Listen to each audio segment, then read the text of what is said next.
디멘전 투자부문 송재경 대표와 함께하겠습니다. 안녕하세요. 안녕하세요. 지난주에 아주 관심이 많았던 잭슨홀 미팅이 어떻게 보면 잘 마무리됐습니다. 글로벌 증시가 어떤 상태였는지도 한번 같이 챙겨봐야 될 것 같아요. 맞습니다. 사실 기대 반 우려 반 컸는데 한마디로 파월 의장이 참 줄타기를 잘했다. 이게 시장에 실망도 안 주고 그렇다고 본인이 속 시원하게 얘기하면서 정책적인 여력도 가져가고 맞아요. 잘 마무리했다 볼 수 있을 것 같고요. 한 주간 수익률을 놓고 보면 직전주 제가 이걸 업데이트하기 위해서 직전주 제가 한 주 전에 얘기했던 그 수익률하고 비교를 해보면 이게 국가별로 보면 정반대였다. 그러니까 한 주 전에 지난주 월요일 날 봤을 때의 수익률이 제일 우측이 안 좋았던 그 나라들이 제일 왼쪽으로 와서 가장 좋고요. 대표적으로 스페인, 이탈리아, 프랑스, 독일 다 지금 유럽권이죠. 그 다음에 이제 미국은 딱 중간 정도에서 이제 S&P 500이나 나스닥이 선방을 했고요. 반면에 지난주 초에는 상당히 우리가 그 전주에 엄청 좋았었습니다. 대만이나 우리나라 뭐 이런 데들이 상대적으로는 지난주엔 쉬어가면서 전반적으로는 한 주 만에 자리바꿈을 완전히 한 그런 한 주였다. 결국은 여기에 포인트는 각국의 국채 금리의 변화가 한 주의 수익률을 갈랐다 이렇게 봐야 될 것 같습니다.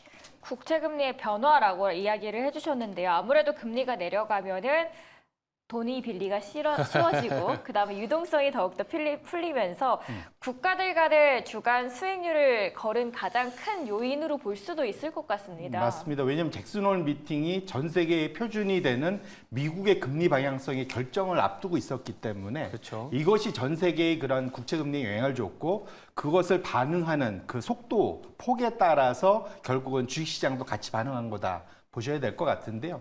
두 번째 차트를 열어봐 주시면 확실히 아까 우리가 맨 좀 꼬랩이라고 해야 될까요? 좀 상대적으로 주식 성적이 안 좋았던 나라들이 보면 금리가 더 올랐어요. 보시면은 일본, 한국, 뭐 뉴질랜드도 있긴 한데 대체로 지난 한 주간 전 세계적으로 금리가 빠지는 와중에 우리나라와 일본의 금리는 올랐다라는 게 큰 특징이고요. 반면에 우측으로 가보시면 금리가 많이 빠진 나라들, 스페인, 미국, 이탈리아, 프랑스. 아까 우리가 지금 주식시장이 상당히 제일 좋았던 상위권의 나라들의 국채금리 하락률이 가장 컸다는 측면에서 그래서 제가 지난 한 주간의 주식시장의 그런 상승률은 국채금리 하락률 폭이 갈랐다 이렇게 말씀드리겠습니다.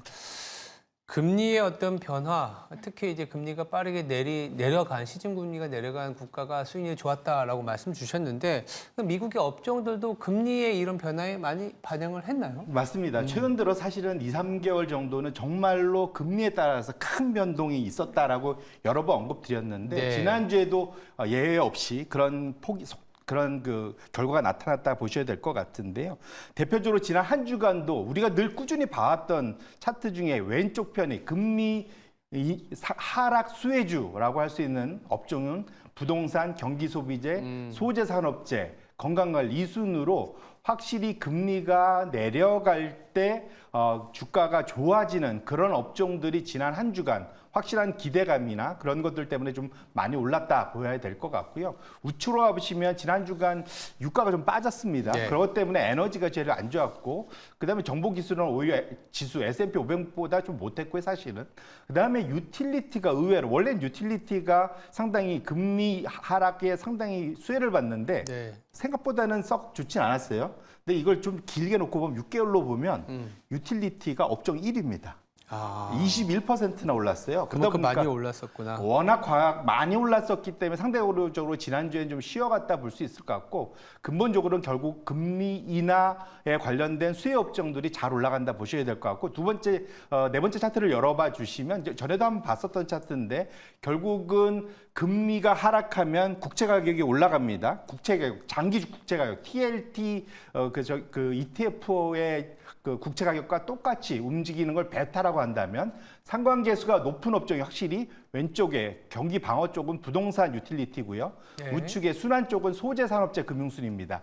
요 업종들이 확실하게 이번 한 주도 그랬고 최근 한 3개월, 6개월에도 상당히 상위권을 기록한다는 것은 우리가 확실히 금리가 떨어질 때 수혜를 받는 업종의 포션을 넓혀야 된다. 많이 가져가야 된다는 것을 다시 한번 입증한다. 이렇게 보셔야 될 것 같습니다.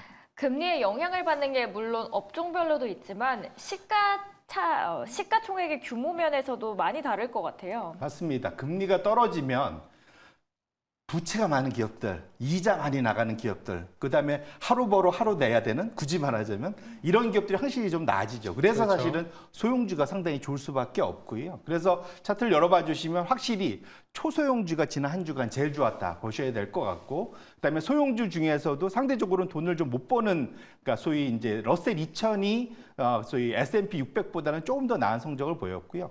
그 다음에 보면 시총 가중과 동일 가중을 놓고 보면 대형주 내에서도 동일 가중이 훨씬 더 나았다. 결론적으로는 그 사이에 집중해서 많이 올라갔던 분야보다는 그 사이 덜 올라갔던 부분, 그 다음에 이 금리 떨어지는 거에 대해서 수혜를 많이 보는 그런 분야의 규모의 작은 종목들이 많이 올라갔다는 것들은 시사하는 바가 크다, 이렇게 말씀드리겠습니다. 이제 잭슨홀을 기점으로 시장에 대한 방향성에 대한 고민들이 또 있을 것 같습니다. 물론 잭슨홀이 잘 끝나서 시장이 올라와 주긴 했지만, 야, 이제 금리 인하를 시작하니까 올라간다, 상승장이 시작됐다, 이렇게 또 기대해 볼 만한 상황인가요? 이게 이제 큰 산을 하나 넘었는데 네. 두 번째 산이 남아 있습니다. 네. 결국 이번 주는 그냥 엔비디아 주간이라고 해도 과언이 아닐 것 같아요.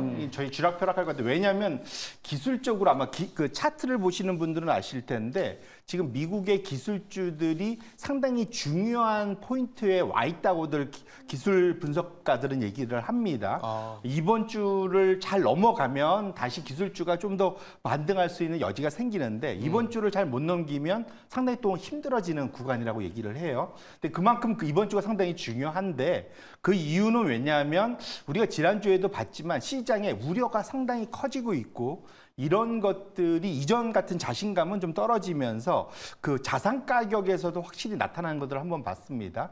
저희가 지난주에 봤던 차트, 결국 금 가격이 연초에 보시면 사실은 소리 소문 없이 주식보다 더 높은 성과를 보였다. 차트를 보시면은 금이 미국 주식보다 오히려 더 많이 와서 21%. 요건 다 이 차트가 뭐냐면 지금 그 ETF로 투자할 수 있는 차트를 제가 일부러 그 ETF들을 다 갖고 온 겁니다. 네. 금이 미국 주식보다 훨씬 더 좋았었고요.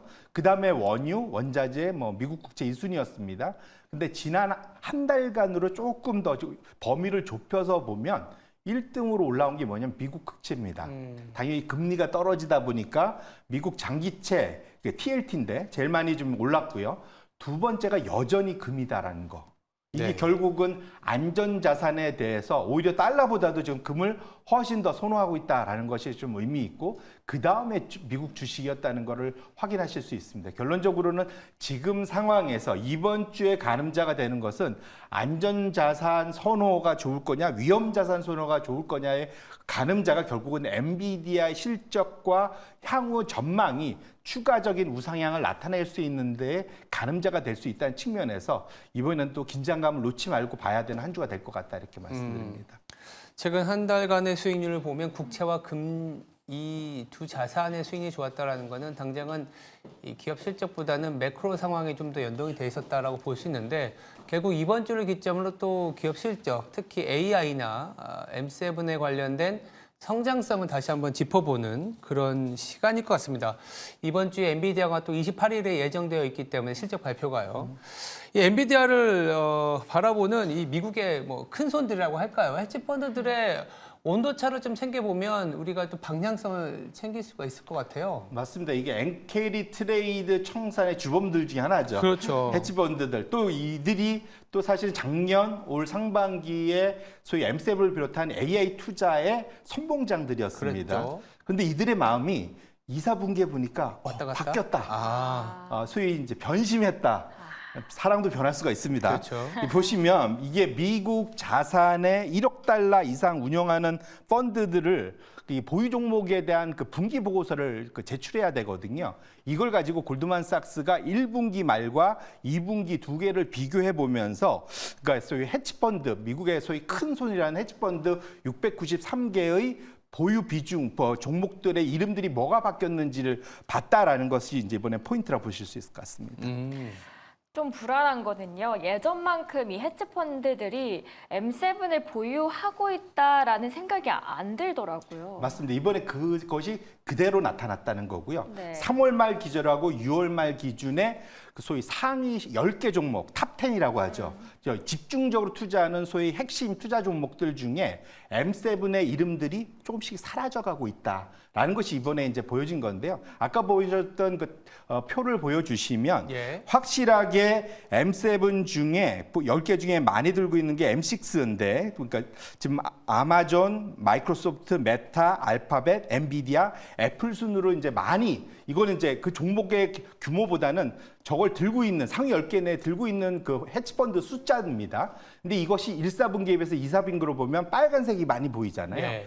이게 줄어들고 있다는 걸 확인하실 수가 있고요. 결국은 이번에 유일하게 늘어난 것, 2분기까지 탑10 안에 많이 늘어난 건 애플 정도가 늘어났고 메타는 유지가 됐고 나머지는 다 줄었다는 측면에서 확실하게 탑10 안에서 M6 사랑이 좀 많이 줄었다 보셔야 될 것 같고 두 번째 우측은 이것 말고 그냥 들고만 있어. 뭐 20개, 30개 들고 있을 수 있잖아요. 그중에 M6가 들어가 있는 비중들을 보시면 그것도 좀 많이 좀 줄고 있다. 유일하게 애플하고 아마존만 보유펀드 수가 늘고 나머지가 줄었다는 측면에서 놓고 본다면 확실히 빅테크에 대한 사랑, 열정이 예전만 못하다는 게 6월 말자 기준으로 확인이 됐다 이렇게 보셔야 될 것 같습니다.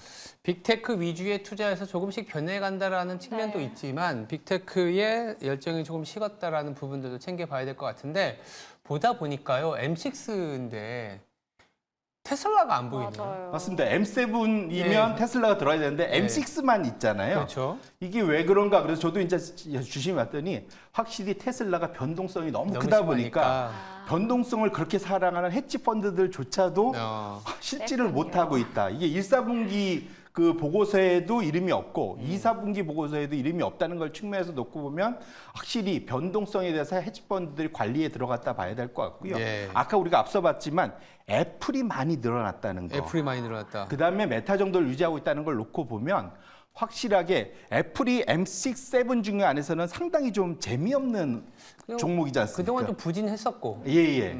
상당히 그 움직임이 되게 그러니까 뭐라 이제 둔하잖아요. 네. 하지만 그런 종목을 많이 늘렸다는 측면에서는 헤지 펀드들도 생각보다 M6, 7, 6 안에서도 좀 방어적으로 포트폴리오를 구축하고 있다는 것은 우리가 한번 시사하는 바가 크다 이렇게 봐야 될 것 같습니다.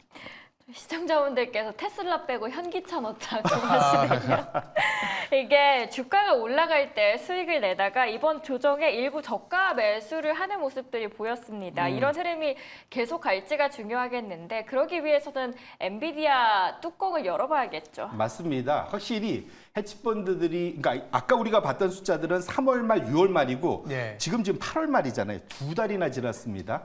또 헤지펀드들 마음이 갈 때와 같아서 어떻게 바뀌었을지 알 수 없는데 네. 적어도 골드만삭스의 프라임북이라는 게 있습니다. 뭐냐면 헤지펀드들 상대로 주식을 빌려주기도 하고 대신 이렇게 하는 것을 프라임북이라고 하는데 그 안에 놓고 봤을 때 8월 초에 들어서는 확실하게 기술주 투자가 늘었다라는 것이 확인이 되고요. 결론적으로는 7월에 워낙 대형 기술주들의 주가가 폭락을 하다 보니까 바이더딥 저가 매수가 들어오면서 상당히 많은 기술주 매수가 있었다라고 볼 수 있어서 그나마 좀 다행이다. 우리 기술주 투자하시는 분들한테는 중요한 거는 그런데 이것이 쭉 유지되려면 다시 사랑이 좀 용솟음 치려면 오래 가려면 이번 엔비디아의 실적도 중요하지만 엔비디아가 제시하는 향후 전망이 향후 이 기술주 투자를 장기적으로 끌고 갈 수 있는지 여부가 결정되기 때문에 이번 주 수요일 밤이 상당히 중요하다 이렇게 말씀드립니다. 네. 이들의 사랑이 변치 않음을 확인하기 위해서는 엔비디아 실적이 중요한 변곡점이 될 것 같습니다.